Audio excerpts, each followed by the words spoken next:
This is a recording from the University of Virginia's More Than a Score lecture series, brought to you by UVA's Lifetime Learning Program in the Office of Engagement. Thomas Jefferson called the architectural treatise by Andrea Palladio his Bible, and encouraged others to use it as he did. However, Jefferson's knowledge of Palladio and of classical architecture was largely at second hand and through printed sources, which were in turn interpretations of Palladio's work. This led to creative misinterpretations that had an impact on Jefferson's masterpiece, The Lawn at the University of Virginia. Bruce Boucher, director of the UVA Art Museum, explained to an audience at Alumni Hall on September 1st, 2012. He's introduced by Cindy Frederick, Associate President of Alumni and Parent Engagement at the University of Virginia. Welcome, everyone, to this great morning. It's my pleasure to be here and to welcome our kickoff speaker, Mr. Bruce Boucher, who is an architectural historian and museum curator and is the director of the recently renamed Fralin Museum Art at the University of Virginia. Mr. Boucher's career as a historian, educator, and museum curator spans more than 35 years, including serving as curator of the European sculpture at the Art Institute of Chicago. In addition, Mr. Boucher is an expert on the 16th century Italian architect Andrea Palladio, whose work has had profound influence on the architecture of the Western world. Thomas Jefferson studied Palladio's work in preparation for his design of UVA's Academical Village. He is the author of numerous books, including Andrea Palladio, The Architect in His Time, and he lectures frequently on Palladio as well as other Italian artists. Mr. Boucher has received various honors and fellowships. He has served as guest scholar at the J. Paul Getty Museum and guest curator on Research Department of the Victoria and Albert Museum. Most recently, Bruce co-curated an exhibit originating from the Fralin Museum Art with a fellow faculty member on the great artist Bartolo di Freddi, where he reunited a masterpiece for the first time in 200 years. It is now a featured exhibit at the Museum of Biblical Art in New York and was recently covered by the New York Times, who claimed that it was perfect and a sterling example of what university museums do best. Congratulations on that, and please join me in welcoming Bruce Boucher to More Than the Score.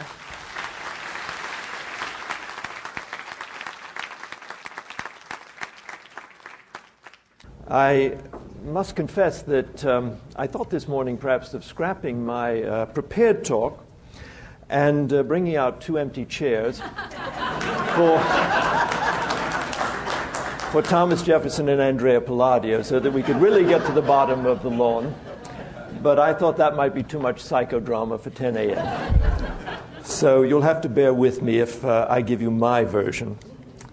And I thought for the inaugural lecture for More Than the Score this year, it would be appropriate to go back to where it all began, to the lawn of the University of Virginia, because I think if anything embodies Thomas Jefferson's axiom, knowledge is power, it is the lawn, with the rotunda as the still central point in the cosmos that he created, and coming out from it like two arms, embracing the population, the university, and the surrounding community, the colonnades and pavilions.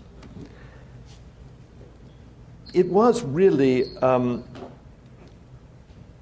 a Enlightenment dream come true, and what interests me as an architectural historian is the way in which both the Renaissance and, of course, people of Jefferson's age would look at the cultural ruins of antiquity, which were incomplete, and when often with mismatches between descriptions, printed descriptions of the ancient world, and the ruins that they could see in Rome and other parts of Italy.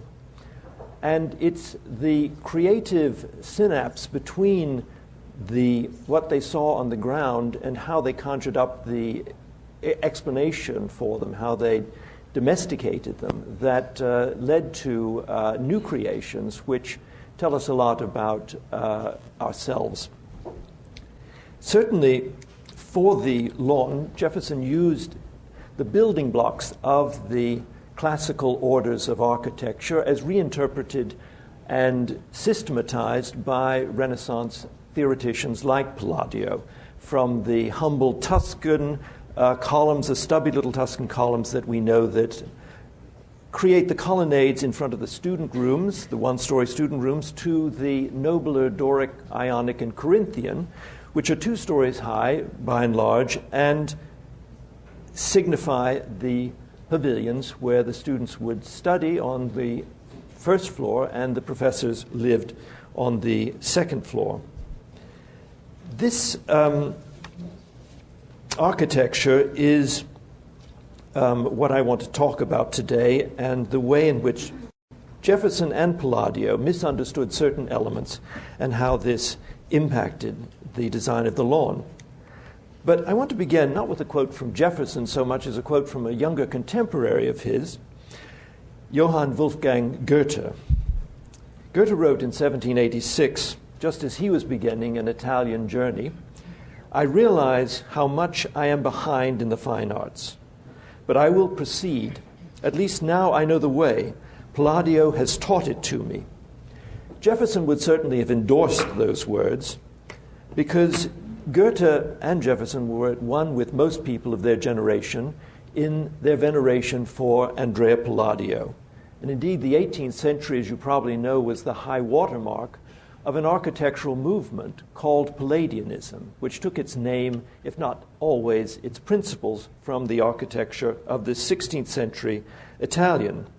Jefferson, as you probably know, often referred to Palladio's 4 books of architecture, his treatise, as the Bible, encouraging people to get it and study it. And it's difficult today to imagine the hold over the collective imagination of the Western world that Palladio held down to the beginning of the 19th century. And for those of you who don't know much about him, let me just give you a brief survey. And here I'm showing you, in fact, 2 of the orders that Jefferson used from the original version of Palladio's book. On the left, the little Doric columns, which had very wide spaces between them.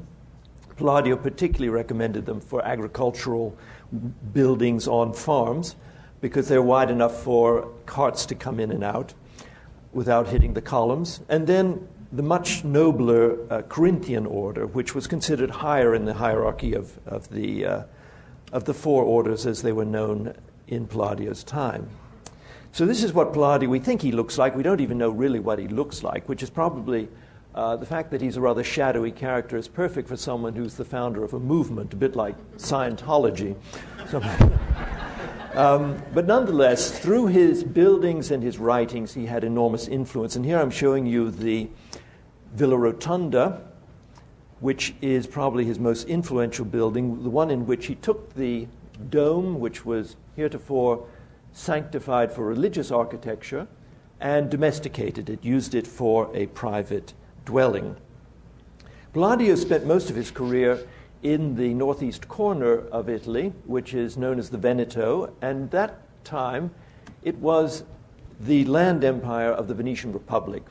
And his career oscillated between Vicenza, where he practiced for most of his life, small town, about 2 hours ride from the city of Venice, and then in the last decade of his life, he died in 1580, in Venice itself. In particular, it was the distinctive fusion of the classical and the vernacular that lent cachet to Palladio's architecture. And here I'm showing you 2 of his villas, and it was really his villas, his domestic architecture, that had the most immediate impact on later architects across Europe, particularly in England, and then, of course, here in the southern states of the United States. And it was the way in which he took the temple portico, the columns and the triangular pediment from Roman temples and applied them in scale to domestic architecture. So they became the center, the focal point.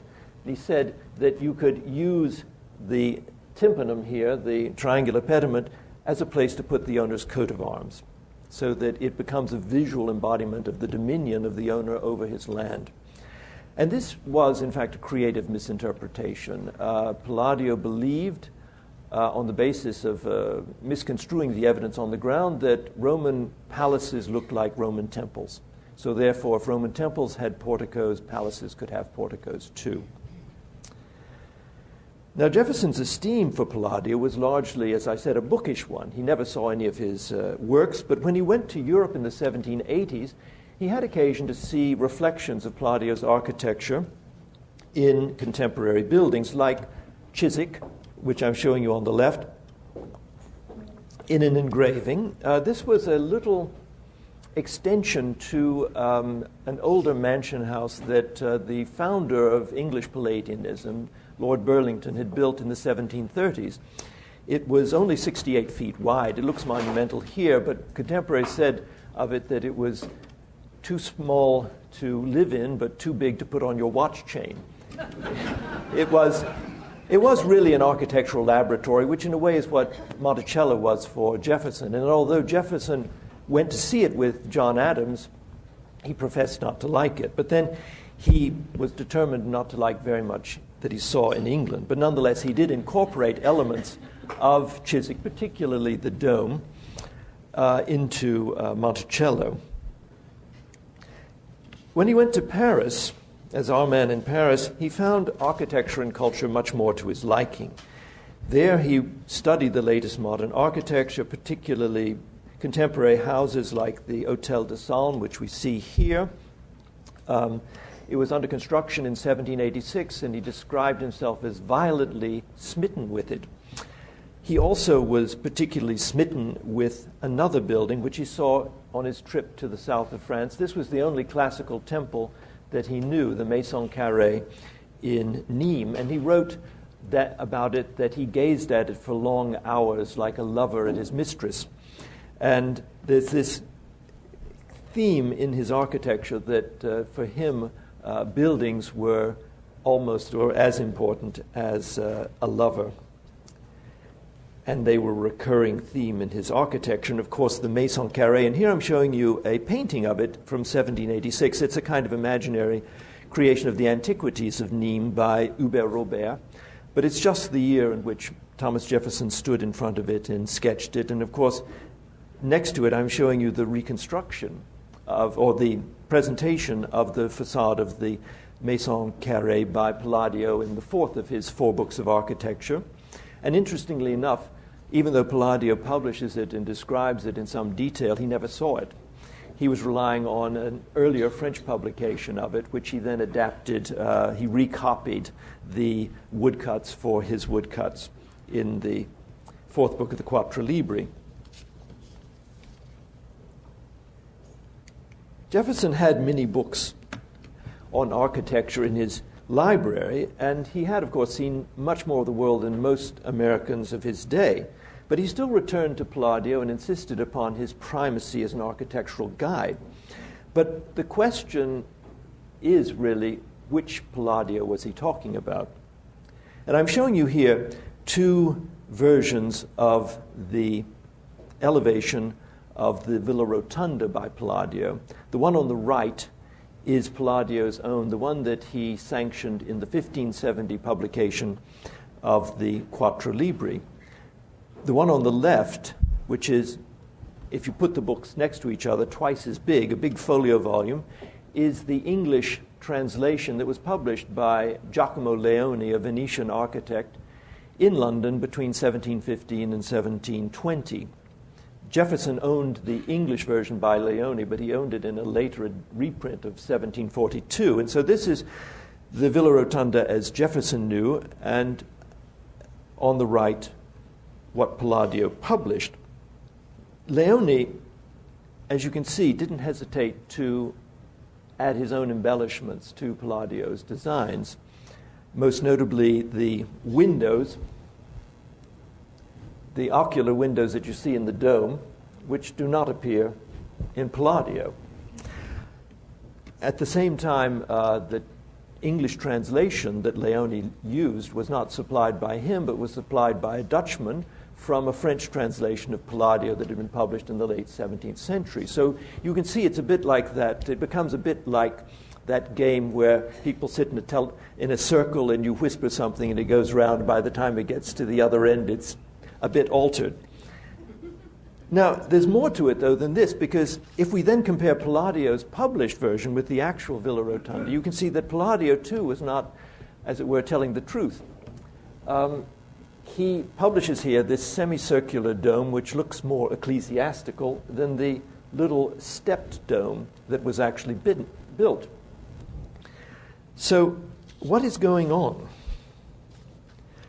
I think when Palladio published his book in 1570, he used it as an occasion to look back over a career that already was 3 decades long, and he didn't hesitate to bring up to date some of his earlier projects, which were already more than 20 years old, and even a building that was going on at the time the book went to press. The Villa Rotunda was begun in 1569.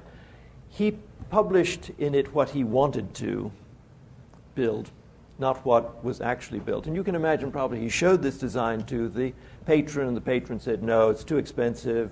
We'll go for the lower profile, cheaper step dome. And I don't think it ever occurred to Palladio that hundreds of years later, people would come with the book in hand looking for these buildings and noticing the discrepancies. And until the 18th century with the Grand Tour, this was exactly what happened. Palladio, the transmission of knowledge of Palladio was largely literary, from his original editions to copies in French, German, Spanish even, some 30 different editions which truncated, published one book, not the rest, altered the illustrations, so on and so forth, blended them with other books. So it became a bit of a stew. And if we go back to Goethe, whom I quoted a few moments ago, you can see in his description of going to Vicenza and going to Venice the bafflement that he felt. He discovered when he went to Vicenza that not all of Palladio's buildings were finished. And here I'm showing you one of them, which was only 2 bays wide. And Goethe, in his notes, he wrote a diary, which he then published in 1816 as a travelogue about his time in Italy. And you can see that he's making sense of this, and he concluded that Palladio's noble buildings, as he described them, had been defaced by the filthy habits of men who did not understand his superior mind. Palladio, in his interpretation, was a misunderstood genius. In Venice, he had admired in the book the 3 pages that Palladio devoted to a big religious commission he had, a convent, the convent of the Carità. You know it today as part of the Accademia Gallery in Venice.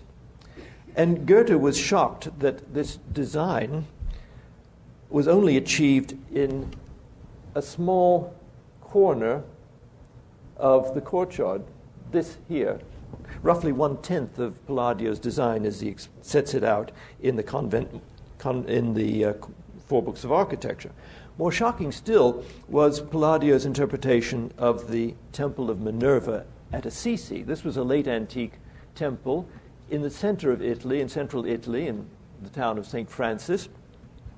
Goethe went out of his way to go there to see this temple, which he knew from Palladio's book. He'd studied Palladio's book in Germany before he set out on his tour.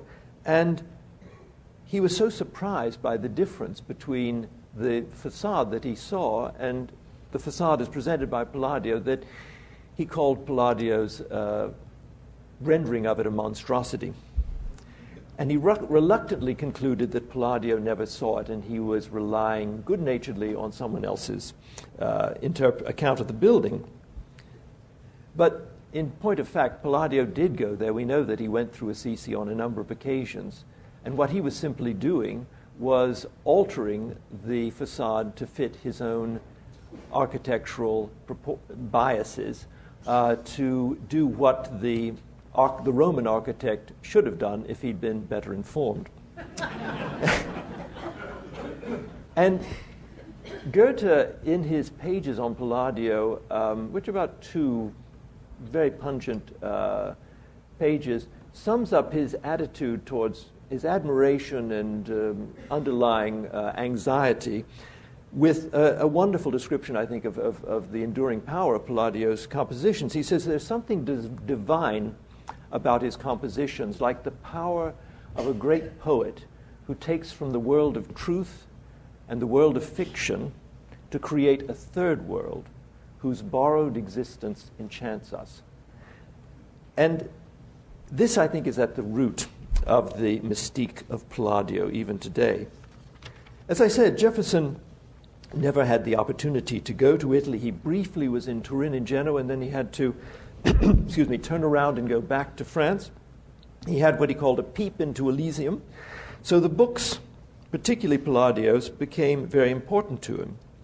And when he was designing the university's lawn, they became fundamental to the building blocks, to the way he interpreted the building blocks of classical architecture. He used not only Palladio's treatise, but also another book, which I'm showing you here, an engraving from a 17th century reprint of 18th century reprint of a 17th century treatise, which looked at Palladio, Scamozzi, other Renaissance architects' interpretation of antiquity and juxtaposed it with Vitruvius, the Roman theoretician of architecture, and also presented some of the orders that Palladio didn't illustrate, such as this Doric order from the Baths of Diocletian.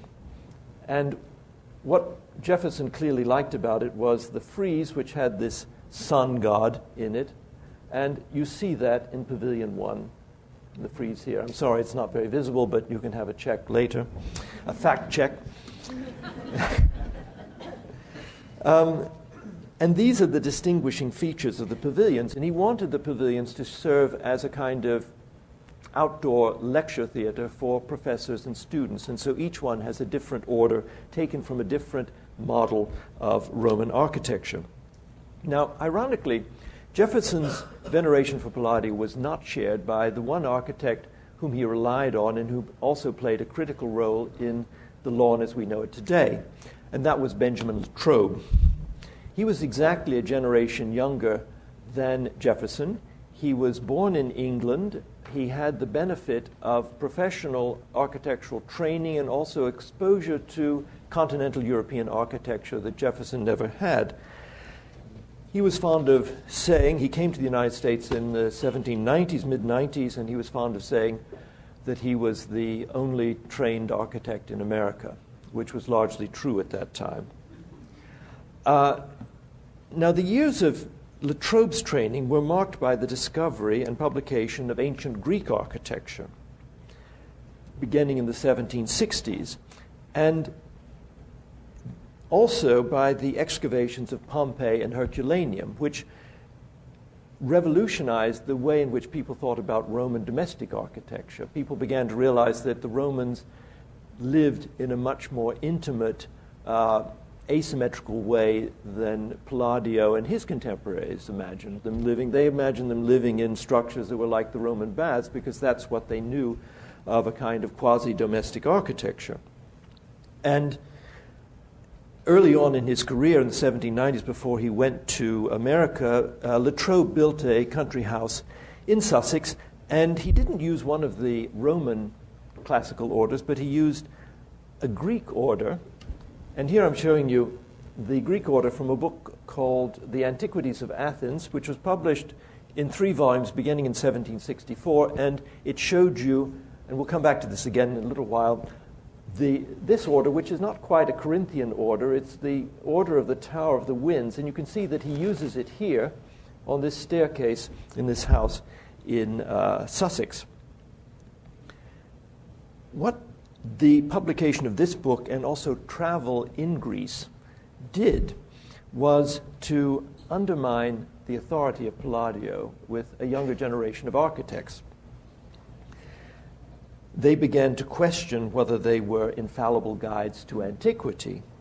And also they discovered, as one contemporary of Latrobe, the great German architect Schinkel, said, there were many interesting buildings in Italy and Greece that had been built without reference to the rules of Palladio. Latrobe echoed these sentiments about Palladio, and while he was architect of the Capitol in Washington under Jefferson. He wrote, Palladio and his successors and contemporaries endeavored to establish fixed rules for the most minute parts of the orders. The Greeks knew no such rules, but having established general proportions and laws of form and management, all matters of detail were left to the talent and taste of the individual architect. And this is amply proved in their best building. And here I'm showing you a juxtaposition of Palladio's Roman Ionic capital next to the much larger Greek Ionic that was only discovered in the late 18th century and then was instrumental in creating a new type of Ionic capital, which was part of what's called Greek Revival architecture. Again, in a letter of 1810, Latrobe said to a friend of his, "The books lie as regards ancient architecture. They tell you what Palladio and others opined, not what the Greeks or Romans actually did." Latrobe called himself a bigoted Greek and loved to use the Greek orders, as he did in the Cathedral of Baltimore. But there was one area in which he, like many 18th century architects and dilettantes, did acknowledge Palladio, and that was in Palladio's interpretation of the Roman baths. And here, and I hope you can see it, is a ground plan drawn by Palladio of the baths of Diocletian, which was one of the more complete Roman thermal complexes that survived to the modern day. In fact, it's still used for operas. That's the baths of Caracalla. It's still visible in the center of Rome today. What Latrobe said about the Roman baths was that he admired them for their immense size, the bold plans and arrangement of the buildings. They were popular from the middle of the 18th century thanks to the rediscovery of Palladio's drawings of them, which Palladio had intended to publish but never lived long enough to do. They were acquired, most of them, in Italy by Lord Burlington in 1719, and then in 1740 he began publishing them without any kind of commentary. But the scale of them was something that caught the imagination of neoclassical architects. And here I'm showing you Palladio's drawing, which Burlington owned and which the Burlington family still own, of the elevation of the Roman Pantheon, and with it the baths of Agrippa, which Palladio believed were part of one big complex. As I said, Burlington published these plates, and they drew international attention to Palladio's diligence in surveying these great and complex buildings, which ranged from substantially intact ones, such as the baths of Diocletian and Caracalla, to more conjectural ones, such as this one, the baths of Agrippa and the baths of Constantine. Palladio visited Rome 5 times between the 1540s and 1550s to survey the ruins and making laboriously copies of what he saw on the ground, measuring, and then going back to his studio in Vicenza and creating these fair copies, which were intended for publication. This is the center of a very large sheet of the baths of Constantine, which virtually do not survive. So it's largely Palladio's imagination that we see here. But he took the pattern of the baths of Caracalla and the baths of Diocletian to create this theme, this repetitive theme that you find in all of his reconstructions, which also informed, of course, his religious architecture. And that was this combination of large and small orders, different kinds of vaulting, and usually at the center of the complex was a rotunda, symbolized in San Giorgio by the dome and symbolized here in the Baths of Constantine by this domed structure, which is like the Pantheon in Rome. It was inspired by the Pantheon in Rome. It seems clear that the Baths of Caracalla and Diocletian created a template that Palladio used in these drawings, which were then reprinted first by Burlington and then in this book, which is a 1772 publication by Scottish architect Charles Cameron, who went back and reprinted the drawings in Burlington's collection, in some cases with adjacent engravings of his own measurements of the baths, so that he could say that, here Palladio got it wrong, and it gave a kind of cachet to his book, a reason for buying it. In addition, where Burlington just published these plates without any kind of indication of where they came from, what they were, Cameron put them together and arranged them according to the baths of Diocletian, Constantine, the baths of Titus, so on and so forth. We're looking here at the baths of Agrippa. And I think it was this particular reconstruction by Palladio that had a direct influence on Jefferson's lawn. Now, the original complex of the baths, you can see here as reconstructed by Palladio, and this is almost wholly imaginary. And here, of course, the Pantheon, which did survive. And what was known was that the same man was the original patron of both, Marcus Vipsius Agrippa, who was the son-in-law of the Emperor Augustus and had founded in around 25 BC the Pantheon, and then subsequently had given the money for the thermal complex which bore his name. It was known that the baths were south of the Pantheon, and that the two structures were aligned axially. Now, in his plan of the Pantheon in the 4 books, and I'm showing it to you here, Palladio alludes to the connection by this fragment of a building, which you see here in his amplification of the whole spot. And if you go to the Pantheon today, and you go behind it, you'll see that there are the remnants of a big basilical structure. Nobody knows exactly what it is or what its purpose was. But Palladio uses this as the pretext for assuming that the baths were en suite with the temple. What he doesn't do, what he doesn't seem to have figured out, is how you got into it. Because if you look here, there's no doorway, there's no passageways between the niche of the Pantheon and this complex behind it. So that was something that he left hanging. What we now know is that the modern archaeology has shown that the baths were separate from the Pantheon and were a few hundred feet away, and they were not as grand or as symmetrical as Palladio assumed. They were irregular, they were smaller, they were more like the kinds of buildings we see when we go to Pompeii or Herculaneum. Now, for Palladio and most Renaissance architects, the idea that a big complex like this wouldn't be symmetrical, wouldn't be balanced, was literally incredible, because they had this belief that Roman architecture, classical architecture, was much more systematic and symmetrical and balanced than it actually was. It was they who created this idea of the hierarchy of the orders and sought to systematize the scale of the columns, the distance between the columns for each of the different 4 orders. This was not something you found in antiquity. They also gave them personalities, the Doric being more robust and masculine, the Ionic and Corinthian more feminine.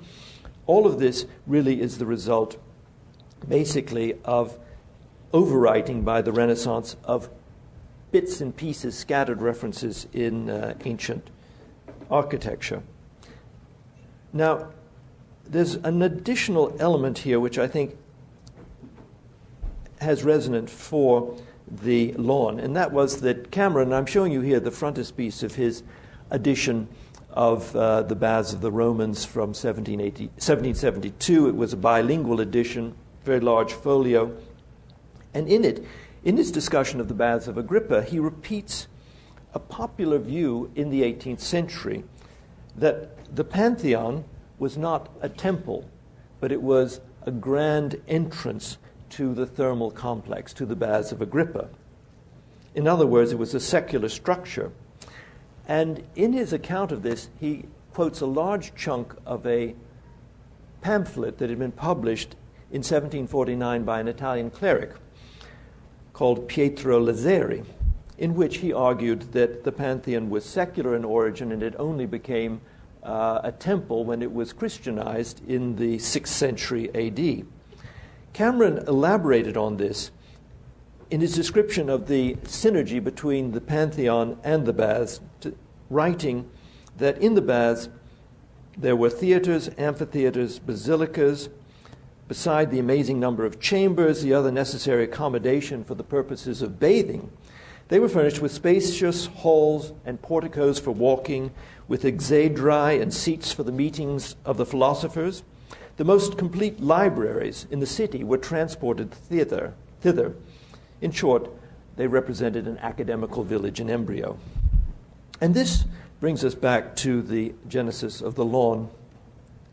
We know that Jefferson began designing a central college from 1814, and he wasn't happy with his original configuration, which was for a series of 10 pavilions around a large rectangle. And this is a drawing of an elevation by Jefferson for Pavilion 7, which, as you know, is the first pavilion was actually built. But in Jefferson's original design, at the center of the lawn was another pavilion. He realized that this wasn't quite right, that there needed what he called some principal building at the center of the lawn. And he sought help, as he often did, from professional architects. In 1817, he wrote to William Thornton, who was the first architect of the Capitol, and also to his friend Benjamin Latrobe, soliciting their ideas for the pavilions and for the general design of the building. Latrobe wrote a letter to Jefferson in July of 1817, and this is a page from it in which he sketches out his solution for the north side of the lawn. As the architectural historian Fisk Kimball noted almost 100 years ago, Latrobe seems to have been the first to suggest the rotunda as the centerpiece, as well as the use of giant or large orders for some of the pavilions. Latrobe's sketch of the rotunda, linked to the pavilions by a large order of smaller colonnades, created, as he put it, a series of detached masses on different levels. He also proposed separating the pavilions from the rotunda to break up the potential monotony of Jefferson's original concept, and also endorsed the idea of injecting variety into the facades through the use of a number of different orders. Moreover, in proposing the rotunda, Latrobe was clearly catering to Jefferson's architectural predilections, even down to the introduction of the oculi. You can't see it, but they're windows in the dome here, which was something Jefferson liked. In fact, when Jefferson was president and Latrobe was doing an early design for the dome of the Capitol, he said to him in a letter, "Why don't you introduce windows as Palladio did in the Villa Rotunda?" Not realizing, of course, that he was relying on this erroneous elevation by Giacomo Leone. And Latrobe also was drawing upon contemporary associations of the Pantheon with a type of large secular temple that seemed ready-made for the centerpiece of Jefferson's University. It's impossible to say whether Jefferson would have hit upon a similar plan on his own. He certainly admired buildings like the Pantheon because they embodied pure geometric forms. And he proposed a Pantheon as a model for the Capitol in 1791, and in 1792 he submitted anonymously a losing design for the White House, which was a clone of Palladio's Villa Rotunda.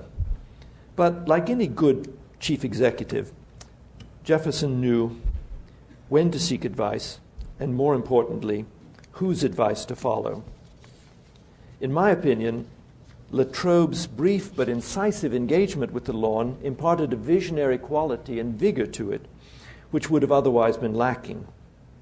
If we allow Latrobe this decisive role in shaping the academical village, it is nonetheless true that it was Palladio's creative misunderstanding of the Baths of Agrippa and Latrobe's and Jefferson's on the nature of the Pantheon, which furnished the key to wielding mass, scale, and classical associations on the lawn, creating what the poet Goethe would have called a beautiful fiction. Thank you.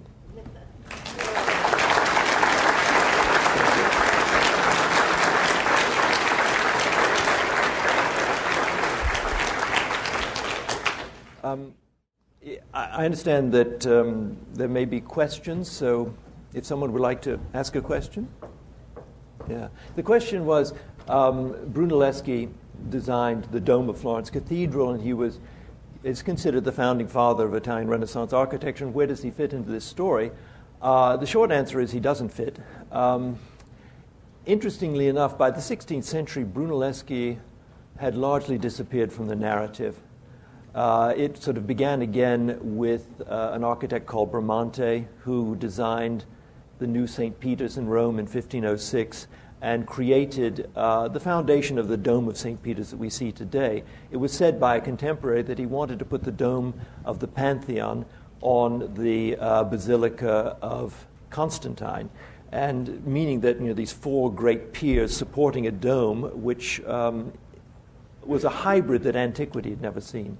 But Brunelleschi is obviously part of this fascination. In fact, Brunelleschi's domes, it's been pointed out, were not really based on antiquity so much as medieval Byzantine domes of, for instance, the baptistry of Padua Cathedral. But he is important, we now know, because we have a longer continuum than Palladio did. Yes, there's a question back there. I'm curious if the proportions of the lawn are based on some classical models of just space, or whether this is determined by Jefferson's selection of the 10 pavilions and some basic calculation that led to the size of the lawn itself. That's a good question. I'm probably not the best person to answer it in detail. What I do know is that the original design of the lawn was done in abstraction. It was going to be much wider than it was, but the land that Monroe sold to the state didn't allow for that, so it had to be curtailed, and that's why you get the east and west range too, to provide more rooms for the students. The basic, I don't believe there's any numerological symbolism behind it. Jefferson, certainly like most Enlightenment people, believed that the most beautiful forms were the square, the rectangle, the circle, and that what was harmonious and beautiful was also good.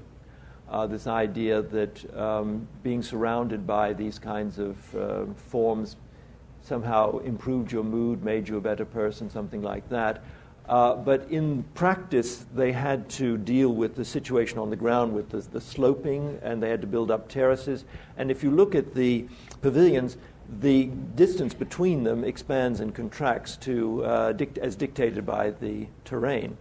So I think that what's great about it is that it gives you this sense of wonderful symmetry and balance, but there's a lot of sleight of hand that masks the awkward points. And also at the same time, before I came here, I'd of course been to Charlottesville a number of times and always loved the lawn. But my mental image of it was that all of the pavilions had the same order. They were all identical. And then, of course, when I came here, I saw that they weren't. And there's this sort of interesting discontinuity. And that was intended by Jefferson because he wanted to have a professor of fine arts who would lecture on the orders and the importance of the orders to the students, because it was important to him that the country be inoculated with what he thought was good architecture.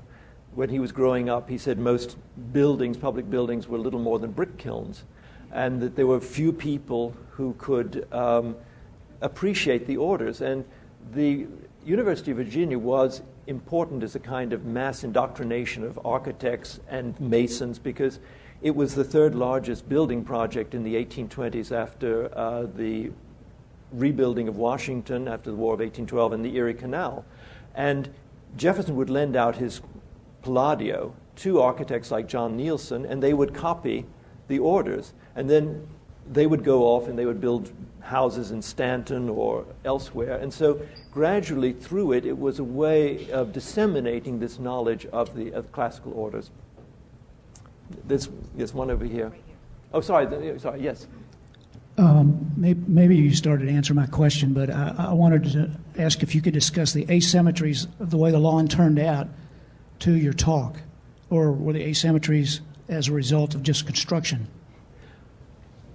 Yes. I think, Jefferson would love to have had an ideal construction, but he did know from Renaissance commentaries on architecture that the true challenge for an architect, as one of Palladio's mentors, a man named Marcantonio Barbaro, who translated into Italian and commented on the Roman treatise by Vitruvius, one of his observations was that the true challenge of a good architect was not being able to do something perfect in a site where there were no challenges, there were no problems, everything was laid out, low-hanging fruit, as it were, but it was in a difficult situation to extract something from that. And I think that was the guiding principle with the lawn.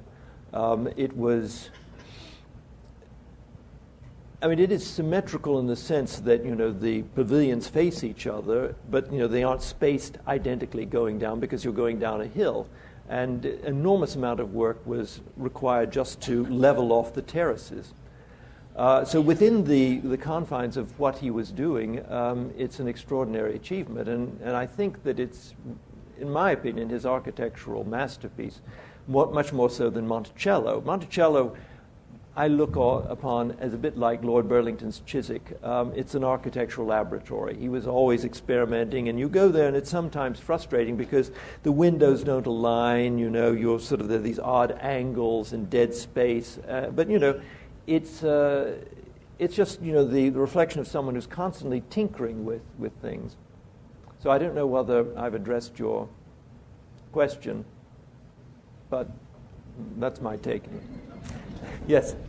Thank you. There's been a little bit of hubbub recently about the magnolia trees around the rotunda. I'm curious the extent to which Jefferson had a vision for the landscape architecture elements, and to the extent that what it's there today is consistent with or not consistent with his vision. Well, I don't believe the magnolia trees were part of it. And, that's always the interesting thing about what you say is you touch on a very interesting point. Architecture, like the lawn, is like an organism. It's constantly growing, changing their accretions. If you look at Pavilion 10, the way they've rebuilt it, the way they've changed the color of the columns so that they now are kind of dun color. They're not white. Apparently that kind of white was based on a chemical which was only available in the 1850s, so that originally probably all of the colonnades would have looked brown. In that case of 10, they know that the capitals and the bases are a kind of granite, so that painting them that color in certain lights make it all look like it's stone from a distance. Again, the rotunda, what we see today is a combination of Jefferson overlaid by Stanford White. And when you talk about restoring it, what do we mean? Are we restoring it? Are we going to restore it back to Jefferson's time, which is to take off the portico on the north side? Are we going to change the configuration of the dome, which is Stanford White? I know in the 70s, my brother's a triple who, and when I was, he's 6 years older, and he graduated in 1964, and I remember coming here and seeing the rotunda and being amazed by it, and it reminded me of Penn Station in New York. And it was only later that I realized they were by the same person, Stanford White. They had these great columns, and I was rather sad when I came back in 1982, I think the next time, to see what they'd done to it. I thought this was not the rotunda I remembered. But, it was an attempt to go back to Jefferson's original designs, and it's a very difficult problem. Are you going to change the colors of all of the columns to make them all brown the way they were originally? Where do you draw the line? Where did it stop growing? It never stopped growing. And that's part of the fascination and the challenge of it, I think. You suggest that the spacing of the lawn rooms was dictated by terrain. Mm-hmm. It's commonly spoken of here as an attempt to improve the perspective as seen from the rotunda and to prevent the railroad track narrowing that is optically fixed by having them spaced farther apart as you go away. Well, that's a good point. It was suggested that this was a deliberate effort on Jefferson's part. Well, I don't think he would have known about the railroad. I don't think he was that clairvoyant, but Certainly, the optical effect, the perspective, he knew that from books on perspective, and Bernini's colonnades in Rome create the sense of distance, making the facade of St. Peter's look taller because the way in which the flanking buildings diminish as they go away from it, or actually as they go towards it, and also the shape of the piazza. These are optical tricks which you use, just as the Palladio talks in the beginning of the Quattro Libri about the fact that you need to have a swelling in the column about 2/3 of the way down to correct the optical illusion that if it's perfectly cylindrical, from a distance it will look concave.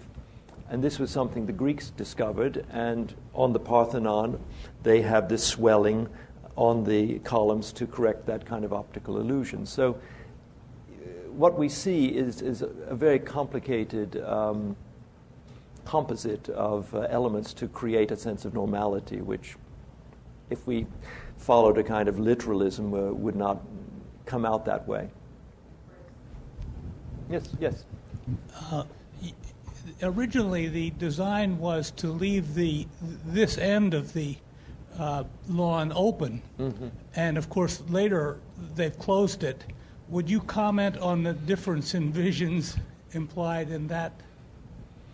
Well, I'm glad you asked me that, because I am a great fan of Stanford White, and I think he gets a bad press for Cabell Hall and the way that the lawn is closed, but you have to bear in mind that there was a road down there which was a defining boundary, then as now. And I think what he was called upon to do was a very brilliant solution to the problem of how to go beyond the lawn, because Jefferson created this wonderful vision, but in a way it was also a kind of straitjacket.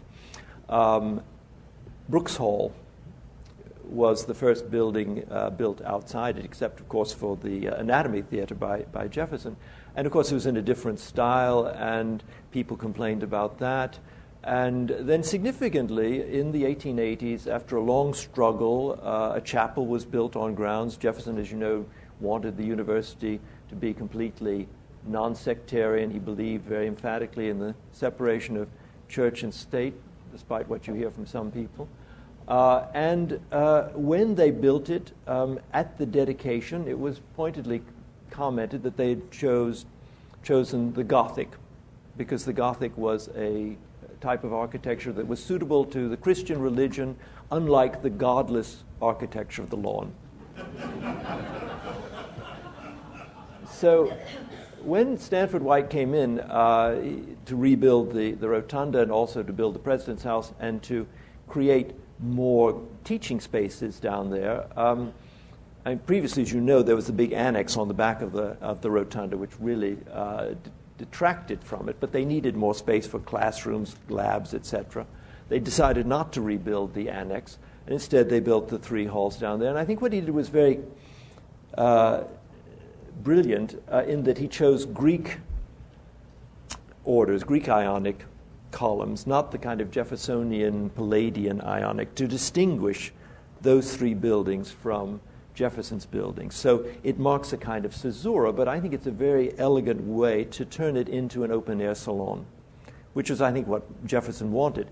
Probably what Jefferson envisaged was that the pavilions would continue to go down the hill, that it was a kind of, how would you say, a kind of architecture that additive. You could add more to it in the future. And he probably thought there may be another 2.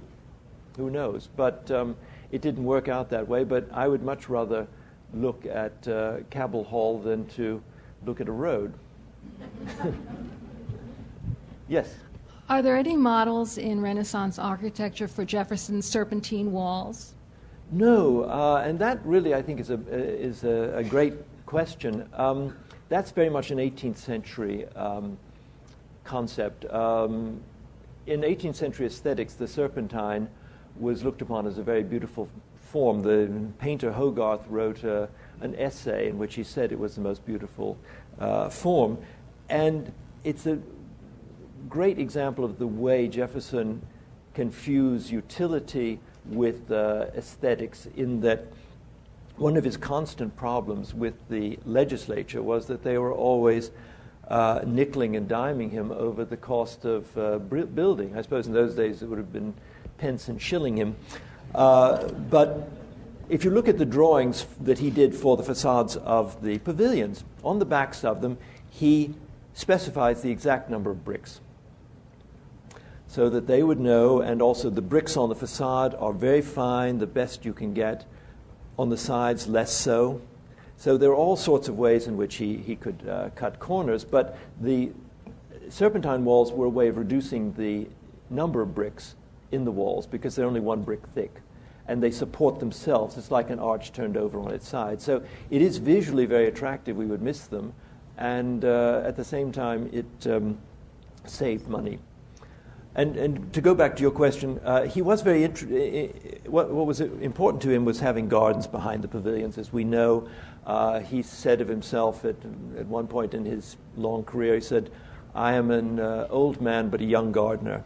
And he loved gardening, and one of the best things to do at Monticello is to go on the tours of the lawn of Mulberry Row and to see what he did there, because that's as important, as interesting as the inside. And I think this idea of the garden is part of this neoclassical idea of the Platonic Academy, that this was a place where you could have intimate groups of reflection. There was a part of it that was private and a part of it that was public. I don't really know enough about landscape gardening to know what sort of planting he would have favored, but I do know that if you go to see a number of Palladian villas today, they too are infected with magnolia trees, which were brought over in the late 19th century, and make them look very southern, but I'm afraid it's another misunderstanding. Yes? One last question. One last question. This gentleman here.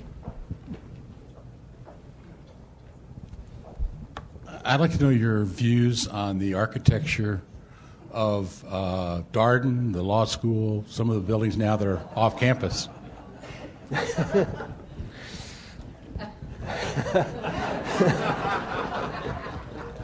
What can I say? I think the audience response. That's a personal question. But I think that, let me answer it by telling you a story, a short story about Louis Kahn, the great architect of the second half of the 20th century, who in the 1960s was surprisingly invited by President Shannon and the Board of Visitors to design New Chemistry Building. And Kahn created something, submitted in 1962, which was extraordinary. It was a three-sided rectangle, and in the center of it was a polygonal building inspired by an English castle. And in each of the corners there were cylinders, and this was going to be the lecture theater, and then the actual labs and everything would take place around it. The Board of Visitors and President Shannon didn't like it, and Shannon had to fire Louis Kahn. And he wrote a letter to him and said that I'm so sorry that you chose to misinterpret the Jeffersonian tradition in the so-called modern style. And Louis Kahn wrote back a letter in which he said, among other things, I have the impression that what was wanted was another red and white building. So, thank you very much. You've been a wonderful audience. Go Who's! Thank you, Bruce. On behalf of the Office of Engagement and the Alumni Association, a small gift. Thank you so much.